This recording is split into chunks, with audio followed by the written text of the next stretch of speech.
Bel, çanaq ağrıları, səbəblər, simptom və müalicə metodları, ağrı necə başlayır və birdəfəlik sağalmaq mümkündürmü? Bu geniş yayılmış sağlamlıq problemi daha çox kişilərdə, yoxsa qadınlarda müşahidə olunur? Ağrının səbəblərindən biri də əməliyyatdan sonra sinir zədələnməsi hesab oluna bilərmi? Bioloji Təbabət İnteqrativ Müalicə Mərkəzindən dəvət olunan həkim-fizioterapevt Nuriyə Əlibəyli bel, çanaq ağrılarının inteqrativ tibb metodları və müasir fizioterapiya ilə müalicəsi haqqında ətraflı danışacaq. Sağlam səhhətdə.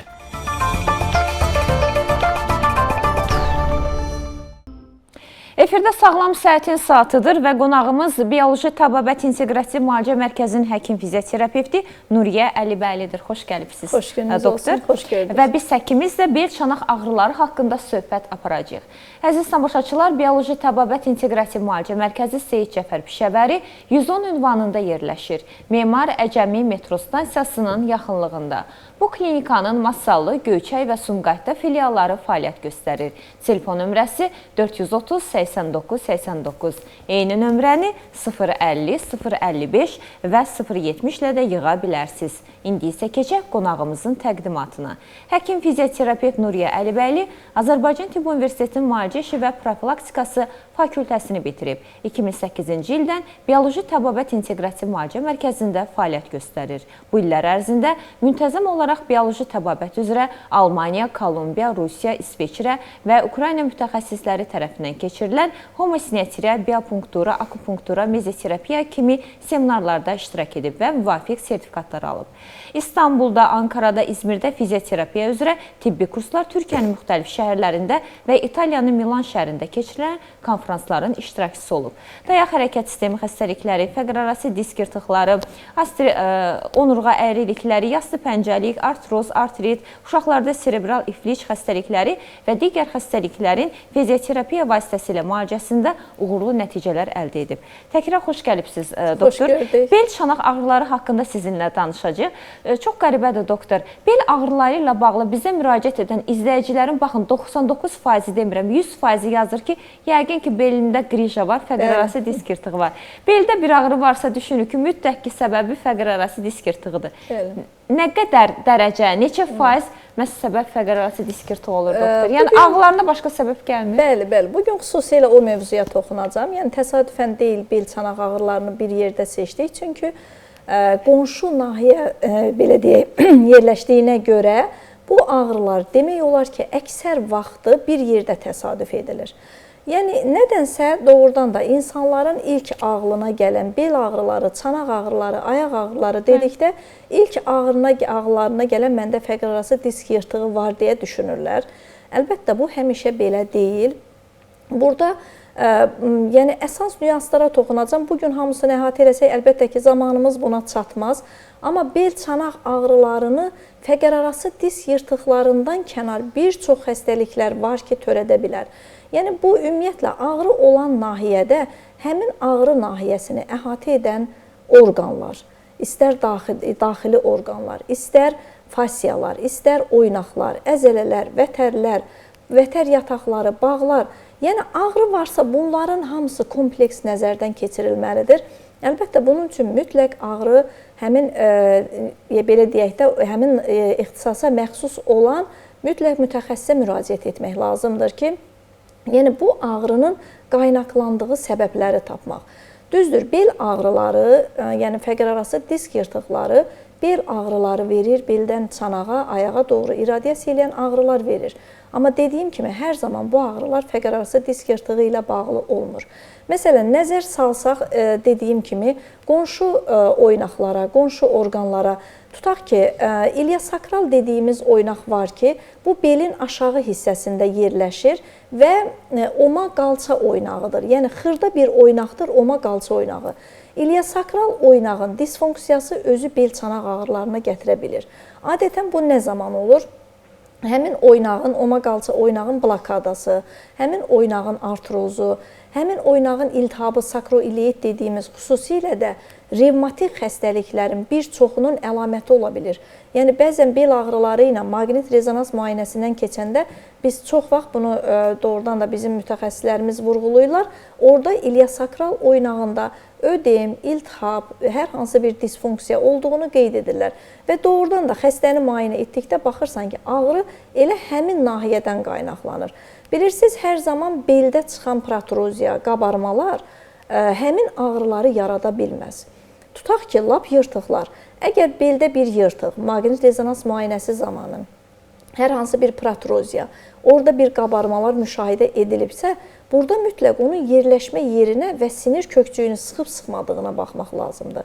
Əgər həmin fəqərarası disk yırtığı sinir kökçüyünə toxunmursa, xəstənin qalçasına, omasına, ayağa verən ağrını törədə bilməz. Bu zaman, məsələn, mən toxunmaq istəyirəm, daha çox rast gəldiyimiz bu ağrıları yaradan performans sindromuna. Bəlkə hər birimiz eşitmişik, yəni son zamanlarda daha çox hallanır. Performans sindromu nədir?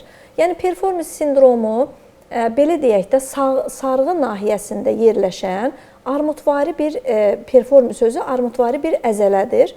Yəni, həmin əzələnin latınca adı ilə adlandırırlar bu sindromu. Bu əzələnin bir ucu büzdüm, sümüyünə bir ucu isə oma və burmaya bağlanır və burada əgər həmin əzələnin xüsusilə də spazmı varsa, klassik yırtıq ağrısı kimi ağrı törədir. Yəni, xəstə nədən şikayət edir? Omadan, yanından başlayan ağrı, ayağa doğru yayılan ağrı, uyuşma, keymə, yəni ciddi bir... Eynən qrija kimi. Bəli, qrija dediyimiz simptomların həmin yaratdığı simptomlar kimi özünü göstərə bilir. Performansin, bəzən bizə qədər də belə xəstələr maqnit rezonansdan keçib gəlirlər. Yəni, bəzən özümüz də maqnit rezonansına diaqnozu dəqiqləşdirmək üçün göndəririk və performansin özünün xüsusi bir diaqnostikası yoxdur. Yəni, hər hansı bir müayinə üsulu ilə istər bunu diaqnozu təsdiqləyək, belə bir müayinə üsulu yoxdur. Burada ancaq həkimin təcrübəsi və əlinə müayinəsinə qalır və tətik nöqtə deyilir. Yəni, elə bil həmin sarğı nahiyəsindən performans üzərindən basdıqda orada tətik nöqtə kimi bir kəskin ağrı verir. Və həmin ağrının elə xəstə deyir, doktor, başlanğıcı oradan başlayır və ayağa doğru yayılır. Doktor, bir sual vermək istəyirəm sizə. Artıq insanlar düşünürlər ki, müasir tibdir, hər şeyin bir müasir müayinə üsulları var. Amma yenə də qeyd edirsiniz ki, əlimizlə müayinə edəndə buna da bir aydınlıq gətirəsiniz. Yəni, heç mi əvəz etmir bu müasir müayinələr? Müasir müayinələr olsa da, mən hər zaman demişəm, həkimin ilkin özünün əllə müayinəsini heç bir müayinə əvəz etmir. Yəni, biz əgər buradan ilkin olaraq bir nəticə çıxartmasaq, onda gərək bütün müayinə üsullarından keçirdəsən ki, xəstənin bir diaqnozunu ortaya qoyasan. Yəni, burada həkimin təcrübəsi, burada peşəkarlığı böyük rol oynayır. Əlimizlə qoyduğumuz diaqnozun demək olar ki, 95... Elə onu soruşmaq istəyirəm. 90-95% bizim göndərdiyimiz müayinədə təsdiqini alır. Yəni, əl müayinəsi ilə artıq təxmin etdiyiniz bir diaqnozu sadəcə instrumental müayinə təsdiqləyir. Bəli, ümumiyyətlə sümük, oynaq, onurğa. Mən deyərdim ki, bir çox xəstəliklərdə xəstəyə toxunmaq lazımdır. Xəstəni müayinə etmək lazımdır. Yəni, xəstəyə toxunaraq onun ağrısının mənbəyini hardan qaynaqlandığını hiss edə bilirik. Və bunun şahidiyəm, çünki oğlumu müayinə etdiyiniz zaman təsəvvür edin ki, oğlumu müayinə edir doktorumuz və əl müayinəsindən dediniz ki, 2-ci dərəcə skoliozdur. Rentgende 2-ci dərəcə skolioz çıxdı. Fikirləşdim ki, doktor özü rentgendir. Yox, bunu biz təsdiqləmək üçün mütləq həmin müayinələrə göndəririk. Lazım gələn rentgen, KT, maqnit rezonans müayinəsi, digər laborator müayinələr. Amma dediyiniz də çıxırdı. Bəli, yəni onu deyirəm ki, artıq burada əllə qoyduğumuz diaqnoz təsdiqlənir 90-95% hallarda. Buna görə də burada bu ağrıların mənbəyini tapıb ona doğru yönəlik. Məsələn, iliopsaus əzələsi var ki, bu əzələ də çox vacib əzələdir. Yəni, bellə omanı birləşdirən bir əzələdir ki, bu iliopsaus əzələsinin atrofiyasıdır, gərginliyidir, hər hansı bir spazmıdır. O da bu ağrıları törədə bilir. Kiçik çanaq orqanlarının xəstəlikləri. Qadınlarda ginekoloji xəstəliklər ola bilər, kişilərdə prostat vəzinin xəstəlikləri ola bilər, bağırsaq iltihabi xəstəliklər ola bilər. Yəni, eyni zamanda həmin çanaq orqanlarına yayılan ağrılar verə bilir. Xüsusilə yeni ana olmuş yəni qadınlar, mənə müraciət çoxdur bu cür xanımlarda. Yəni mən soruşuram, övladım 5 aylıqdır, 3 aylıqdır. Yəni bu müddətdə müəyyən qədər ağrını dözüb ötürüb gətirib uşaq körpədir. Amma artıq bu çanaq ağrıları var ki, yəni bu rahatlıq vermir yəni analara, belə deyək. Bu da onu göstərir ki, hamilə dövründə əlbəttə istər-istəməz çanaq orqanları, çanaq yəni oynaqları, əzələlər yüklü olur, yüklənmiş olur və eyni zamanda həmin çanağın aralanması istər-istəməz belə deyək də dölün özünə bir yer alması üçün o sümüklərin müəyyən qədər aralanması baş verir. Və bu da yerinə gəldikdə ən azı bir 6 ay toparlanmağı baş verir ki, bəzən keçir gedir, bəzən isə keçir getmir, artıq bu həkimə müraciət edir. Burada bir çox xəstəlikləri saya bilərik ki... Bəs lardus doktor, lardus bel ağrısı verə bilərmi? Verə bilər, bəli. Bəzən yırtıq axtarırıq, sizin sözünüzə qüvvət belə deyək, yırtıq axtarırıq ki, burada bir yırtıq protruziya varmı? Lardozun dərinləşməsi və düzləşməsi, bu hər ikisi patologiyadır. Çünki bilirik ki, onurğamızın normal fizioloji əyrilikləri var. Boyun lardozudur, döş küfozudur, bel lardozudur. Lardozun dəyişməsi mütləq bel ağrılarına gətirib çıxarda bilir. Yəni bu zaman nə baş verir? Beldə yüklənmə baş verir. Yəni beldə yüklənmə baş verir, fəqər arası dəliklər daralır. Çünki normal fizioloji əyriliyin belə deyək, forması dəyişibdir. Yəni fəqər arası dəliklərin daralması baş verir. Müəyyən belə deyək, hallardan artıq bel çanaq nahiyəsinə yüklənmələr düşür. Doktor, ola bilərmi ki, xəstədə fəqər arası disk yırtığı, yəni qrij olsun? Niyə qrija deyirəm? Hər kəsin başa düşdüyü ifadəni demək istəyirəm. Doktor, ola bilərmi ki, xəstədə qrij olsun?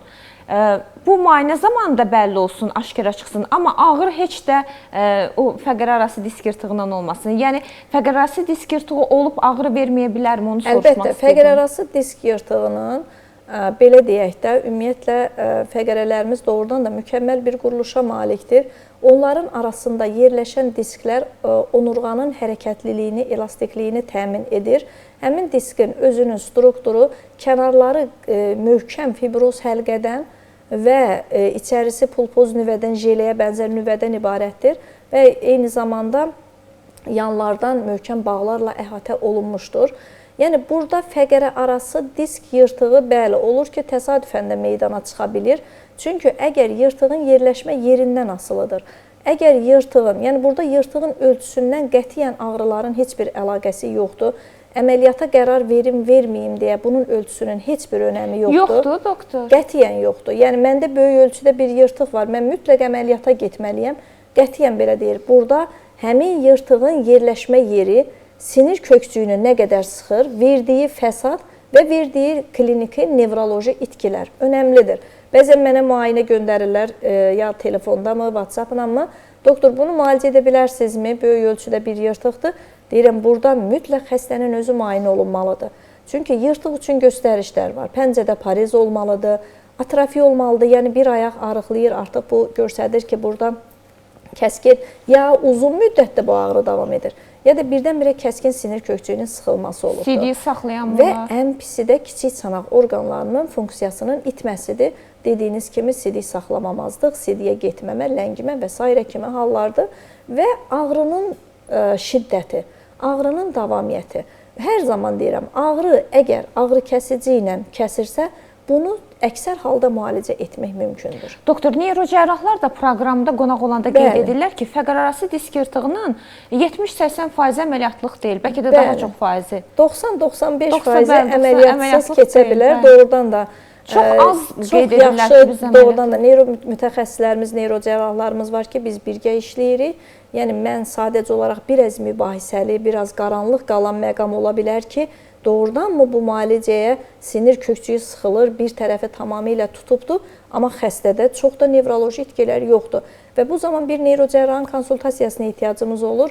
O bizə rəy versin ki, doktor narahat olmayın, ürəklə götürün müalicə edin, burada nəticə almaq olar və əks təqdirdə bir neçə gün dinamika edirik, izləyirik, müalicəyə cavab vermərsə o halda hər hansı bir əməliyyat tövsiyə oluna bilər. Amma vaxtında düzgün yanaşılan, belə deyək də, fəqər arası disk yırtıqları müalicəyə tabi olur. Yəni bunu aradan götürmək mümkündür. Doktor, deyək ki, bel yaxud çanaq ağrısı ilə bir pasiyent sizə müraciət etdi, diaqnoz da təyin etdi, səbəbi bəlli oldu. Müalicəsi nədən ibarətdir? Burada belə deyək də biz inteqrativ tibb həkimləriyik. İnteqrativ tibb ümumiyyətlə xəstəyə fərqli yanaşır, xəstəyə individual yanaşır, fərdi yanaşır. Yəni burada yenə də diaqnostika etdik. Xəstəlik xronikdirmi? Yaşlı bir adamın xəstəliyidirmi? İllərmi əziyyət çəkir? İndi başlayıbdır, 3 gündür, 5 gündür ağrıya dözə bilməyib gəlibmi? Yəni burada yanaşmalar fərqlidir. Adətən belə deyim də, əksər bizə gələn xəstələr xronik xəstələrdir. İllərlə əziyyət çəkən, müalicə alan, ağrı kəsicilər uzun müddət istifadə edən, əvvəllər effekt verirdi, artıq effekt vermir ağrı kəsicilərə. Yəni bu cür xəstələr olur. Burada inteqrativ tibb müalicə üsulları həqiqətən də çox unikal müalicə üsulları var. Ən əsas müalicəmiz belə deyək də, nəyə görə hər zaman bu müalicəyə üstünlük veririk? Çünki bərpa edici regenerativ müalicədir. Artıq belə deyim, dünya regenerasiya üzərində qurur tibbi. Artıq onun axtarışındadılar. Hansı inyeksiyalar, PRP-dir, kök hücrədir, digər inyeksiyalardır. Yəni nə edək ki, bərpa edici müalicə alınsın. Amma biz illərdir bundan məşğuluq, illərdir artıq bu bərpa edici, regenerativ müalicə ilə məşğuluq və hər zaman deyirik ki, ağrını kəsmək, simptomları aradan götürmək, xəstəliyin öhdəsindən gəlmək deyil. Çox qəribədir ki, doktor, bəzən biz izləyicilərimiz yazır ki, illərdir ağrıdan əziyyət çəkirəm və mən sevinirəm ki, yəqin ki, yazıb indi həkim istəyəcək. Xahiş edirlər ki, həkimlərdən maraqlanın, daha güclü, ən güclü ağrı kəsici hansıdır? Qətiyyən yanlış fikirdir. Ağrı kəsicilər, ağrı mən hər zaman demişəm, ağrı orqanizmin fəryadıdır, harayıdır. Və nə yaxşı ki, ağrı hiss edirik. Nə yaxşı ki, ağrını hiss edirik. Ağrını kəsmək, bloklamaq, var olan problemi artırmaq deməkdir. Bugün bu beldə ağrı var idi, bugün bu çanaqda artroz var idi, dizdə artroz var idi. Ağrını kəsdim, yüklədim, öz işimlə məşğul oldum, şəhər bazarıma getdim, yükləri götürdüm. Nə baş verdi? Dərəcə artdı, var olan problem daha da irəlilədi. Ona görə ağrı varsa, deməli onun altında yatan bir səbəb var. Burada mütləq xəstə müayinə olundu, onun yanaşı xəstəlikləri nəzərə alınmalıdır. Xüsusilə yaşlı bir insanlarda yanaşı ürək-damar sistemi xəstəliyi olur, şəkərli diabet olur. Yəni bunlar nədir? Bunlar toplumda mübadilə pozğunluğudur. Yəni bu mübadilə pozğunluğu üçün orqanizmə bir vəhdət, vahid yanaşmaq lazımdır. Çünki bax dediyim kimi, əgər burada zamanımız olsa saysaq, bu ağrıların, hətta tənəffüsün belə çətin alınması birbaş çanaq orqanları ilə əlaqəsi olduğunu deyə bilərik. Yəni orqanizm zəncirvari bir-biri ilə o qədər əlaqəlidir ki, yəni burada sadəcə mən sənin çanağını müalicə edirəm demək olmaz. Mən sənin belini müalicə edirəm demək olmaz. Orqanizmi vahid müalicə etmək lazımdır. Burada da inteqrativ tibbin çox belə deyim, unikal müalicə üsulları var ki, bunlardan drenaj detoksikasiyadır. Yəni orqanizmə dediyiniz kimi illərlə qəbul etdiyi ağrı kəsicilər, hormonal, kimyəvi maddələr bədəndə toksin yaradır, hətta hüceyrə səviyyəsində yaradır. Yəni bu seçici müalicə üsulu və biotənzimləyici preparatlar bizə imkan verir ki, həm hüceyrə daxili, həm hüceyrə xarici toksinlərdən orqanizmi azad edək. İnanın ki, bəzən heç xəstənin var olan probleminə, ağrı verirən probleminə toxunmamış, orqanizmə verdiyimiz drenaj detoksikasiya ağrının 50-60%-ni azaldır. Çünki ağrı olan yerdə asidoz olur, yəni bədənin turşulaşması. Turşulaşma olan yerdə mütləq ağrılar qalxır. Yəni etdiyimiz drenaj birinci növbədə asidozu götürür, mübadiləni yaxşılaşdırır, qan dövranını yaxşılaşdırır, iltihabi proses varsa ona qarşı yönəldirik. Yəni hər belə deyək də, burada da standart... Doktor, üzr istəyirəm, bu əsas müalicədən öncə mi olur, yoxsa paralel olur? Yəni, öncə başlayırıq, paralel olaraq gedirik. Çünki xəstənin ağrısı var, mən onu deyə bilmərəm, sən gözlə bu drenaj bitsin, ondan sonra gəl yanıma. Başlayırıq drenaj detoksikasiyadan və paralel olaraq xəstəliyin müalicəsindən. Saydığımız xəstəliklərdə homosiniatriya dediyimiz, yəni müalicə üsulu var ki, burada homosiniatriya, biopunktura, neyral terapiya, bunlar həmin prosedurların adlarıdır. Yəni, homosiniatriya dediyimiz həmin biotənzimləyici preparatların bioloji aktiv nöqtələrə yeridilməsidir. Məsələn, biz burada bəzən prosedurları qarışdırıq. Tutaq ki, biopunktura, bayaq performis sindromuna toxundum. Xəstənin ağrısı tapılır və həmin tətik nöqtəyə seçilmiş preparat yeridilir. Bu biopunkturadır. İynə vurulur, doktor. Bəli, bunlar iynələrlə həyata keçirilir. bu biopunkturadır, xüsusi ucluqlar seçilir, ağrılı bir prosedura deyil, belə deyim. Yəni, bəzən insanlar qorxur, doktor, mən harama iynə vuracaqsan, yəni biraz alışmadıqları yerlərdir. Amma ağrılı, təhlükəli heç bir problem, belə proses deyil, prosedur deyil. Amma xəstəni tez bir zamanda həm ağrıdan azad etməyinə, həm var olan problemin sağalmasına gətirib çıxardır. Yəni, neyral terapiya dediyimiz daha, belə deyək, bu prosedurların alisidir. Xüsusilə də ağrı olan hallarda, yəni bu prosedurdan faset oynaqlara, Meng usulü ilə və s. kimi yəni üsullardan istifadə edirik. Eyni zamanda akupunktura dediyimiz refleksoterapiya, o nədir, bu doktor, ağrılarda bu quru iynələmə deyirlər. Akupunktura, yəni iynələrin həmin bioloji aktiv meridianlar üzrə və ağrı nahiyəsinə yeridilməsidir ki, bu tez bir zamanda əzələ spazmını götürür, qan dövranı yaxşılaşdırır, yəni ağrılardan azad olmağa kömək edir. Bu bir dəfəlik iynələrdir, doktor? Bu seçici oluruq, yəni xəstəyə görə dəyişir. Bəzən bunu bir dəfədə etmək olar, əzələ spazmını götürmək olar, bəzən kurs müalicə kimi 10-15 seansda etmək olar. Əlbəttə, bu ağrılarda biz fizioterapiyanın rolunu vurğulamasaq olmaz. Mən bir fizioterapevt, həkim kimi mütləq ağrı varsa, xüsusilə də dayaq hərəkət sistemi xəstəliklərdir, nevroloji xəstəliklərdir. Yəni, bu xəstəliklərdə fizioterapiyanın rolu olduqca böyükdür. Burada əsasən iki qoldan istifadə edirik, elektroterapiya və reabilitasiya. Elektroterapiyada müxtəlif avadanlıqlar, müasir avadanlıqlar var ki, onunla, yəni seçici olaraq bizi həkim təyin edir, onunla təsirdir və bir də reabilitasiya dediyimiz müalicəvi idman və xüsusilə bir çox əzələ spazmlarında həmin əzələnin xüsusi bir gərmələri var ki, hətta bir seansa xəstə həmin ağrıdan azad ola bilər. Və eyni zamanda digər itirilmiş funksiyanın bərpası deməkdir, əzələ atrofiyası varsa, əzələdə zəiflik varsa, hər hansı bir parez varsa, əzələ kontraktura varsa, həmin reabilitasiya ilə, yəni belə deyək də kompleks olmuş şəkildə olduqda həm effekt daha tez olur və xəstə tez bir zamanda ağrıdan azad olur və tez bir zamanda öz sağlığına qovuşur. Doktor, bəs artıq çəki bir problem yarada bilirmi müalicə əsnasında? Mütləq yaradır, bu fikrimizdən qaçdı, yəni səbəblərin hamısını saya bilmədik. Burada əsasən bel çanaq ağrılarına hansı xəstələr məruz qalır? Dediyiniz kimi artıq çəkisi olan xəstələrdir, uzun müddət oturaq həyat tərzi olanlardır, sürücülərdir, uzun müddət ağır işdə çalışanlardır. Yəni görürsünüz, bəzən düşünürlər ki, hər hansı bir beldəki ağrılar üçün, fəqər arası disk yurtuğu üçün mütləq bir ağırlıq olmalıdır, mütləq bir nəsə ağır işdə çalışmalısan. Deyir, axı, mən ağır heç nə qaldırmamışam. Bəli, amma oturaq həyat tərzi, çünki fəqərələr üst-üstə çökür, orada qidalanma pozulur və degenerasiya başlayır, disklərin strukturu dəyişir.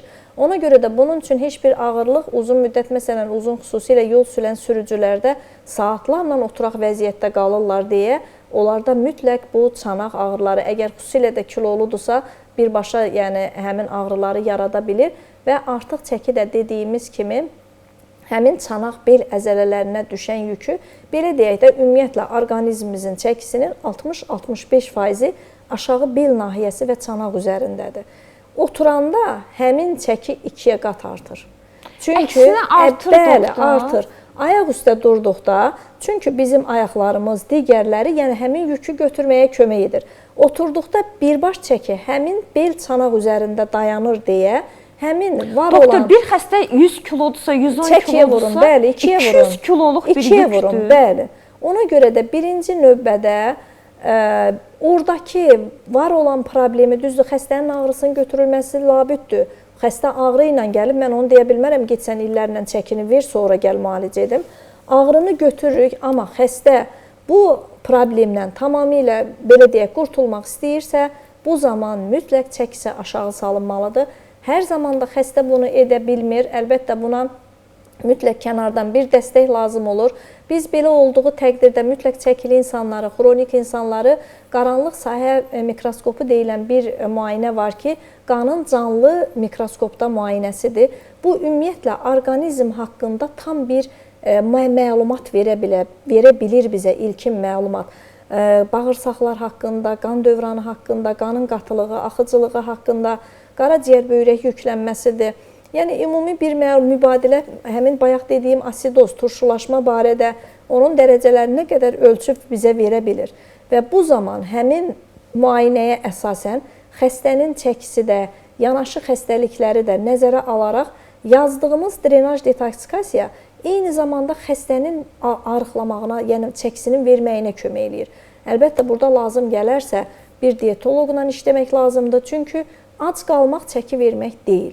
Yəni, xəstə qidalanmalıdır, orqanizmə lazımi mineralları almalıdır. Çünki bu xəstəliyin bir səbəbi də elə mineral defisitləridir.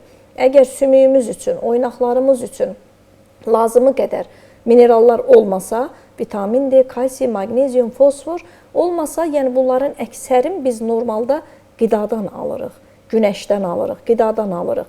Yəni, birinci növbədə çalışmalıyıq ki, qidalarımız bundan zəngin olsun. Yəni, burada da bəzən heç nə yemirəm, bu həm lazımi mineralların almamağına gətirib çıxardır, eyni zamanda mədə-bağırsaq probleminə gətirib çıxardır və buna görə də mütləq lazım gələrsə bir mütəxəssislə düzgün nəyi, nə zaman yemək lazımdır, neçə dəfə qidalanmaq lazımdır, hətta içdiyimiz suyun özünün belə nə zaman içməyi qədəri üçün vaxtın belə önəmi var. Doktor, bir də bizə belə suallar da verənlər olur. Deyək ki, bir fizioterapevtə müraciət etsək, evə bir idman verməz ki. Yəni, biraz belə tənbəl olanlar da istəyirlər ki, gəlsinlər, həkimin yanında nə edirlərsə etsinlər, evdə heç nə etmək istəmirlər. Bəli, belə deyim də, ümumiyyətlə, hər birimiz üçün günlük ev idmanları labüddür, vacibdir. Bu, bizim onurğa, oynaq xəstəliklərdən sığortamız deməkdir. Amma xəstəyə dur, sən belin ağrıyır, bir fəqər arası disk yırtığın var, bir çanaq ağrım var, bir performer sindromun var, hər hansı bir problemin var, sən evdə idman et deyə bilmərsən və yaxud da verdiyimiz şəkillə belə xəstə onu düzgün etməyə bilər. Bunun üçün də mütləq burada bir reabilitoloq mütəxəssis xəstə ilə individual olaraq 10, 15, 20 gün boyu, yəni gün ərzində məşğul olur. Hansı ki, birinci növbədə başlayır xəstənin özü edə bilməyəcəyi hərəkətlərdən. Yəni, onu o etdirməlidir ona və mütləq prosedurların sonunda xəstənin evdə edə biləcəyi hərəkətlər verilir.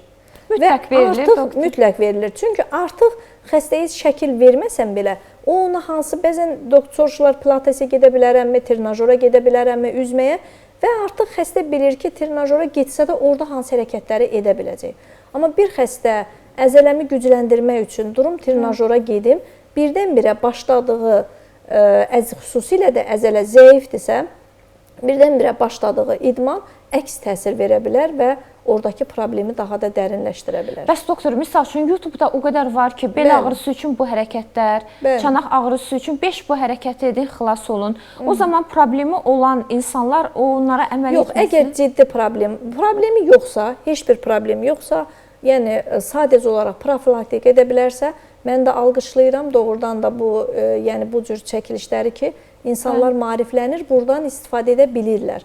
Bunu rahatlıqla evdə icra edə bilər. Sağlam adamlar. Bəli, sağlam adamlar.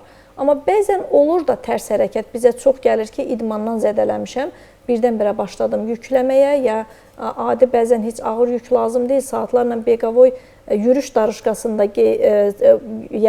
getmək, o özü demək olar ki, hər hansı bir problemi... O da problem yarada bilər mi? Yarada bilir, çünki orada altda yatan bir səbəb olur, sadəcə olaraq o hələ özünü biruzə vermir.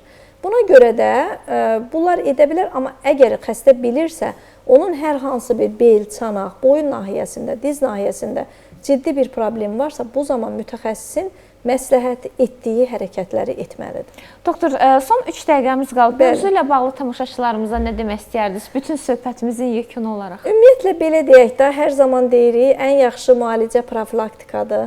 İnsanlar birinci növbədə sağlığının qeydinə qalmalıdır ki, xəstələnməsin. Amma xəstəlik də, yəni yaşayırıqsa, inkişaf ediriksə, qidalanırıqsa, həyat tərzimiz varsa, xəstəlik də qaçılmazdır, labüddür. Və bu zaman erkən diaqnostika və erkən müalicə olduqca önəmlidir ki, xəstəliyin ağırlaşmasının qarşısını alır.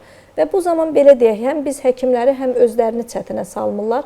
Amma əlbəttə, hər bir yaşda, hər bir, belə deyək, yeni doğulmuşdan tutmuş, ahıl yaşlara qədər bu ağrılar hər bir kəsi müəyyən səbəblərdən narahat edə bilər, düzdür. Kiçik uşaqlar özlərini ifadə edə bilmir, ağrılarını ağlamaqla və bu zaman mütləq bir həkim pediatra müraciət edirlər, onu da vaxtında aşkarlamaq lazımdır. Amma artıq yetkin insanlar öz ağrılarını ifadə edə bilirlər, yəni var olan problemi vaxtında müalicə etdikdə müalicəsi də həm rahat olur, həm effektiv olur, belə deyək və xəstələr də tez bir zamanda sağlığına qovuşur və doğrudan da burada kompleks müalicələr, istər bugün danışdıq fizioterapiya, reabilitasiya, istər inteqrativ tibbin bu cür doğrudan da unikal müalicə üsulları kompleks şəkildə hər bir xəstəyə və xəstəliyə fərdi olaraq yanaşıldıqda effekt daha uğurlu olur, daha tez nəticə əldə edilir. Gəldiyinizə görə təşəkkür edirəm, doktor. Çox sağ olun. Mən təşəkkür edirəm, çox sağ olun. Əziz tamaşaçılar, bizim qonağımız Bioloji Təbabət İnteqrativ Müalicə Mərkəzinin həkim fizioterapevti Nuriyə Əlibəyli idi. Efirimiz isə davam edir.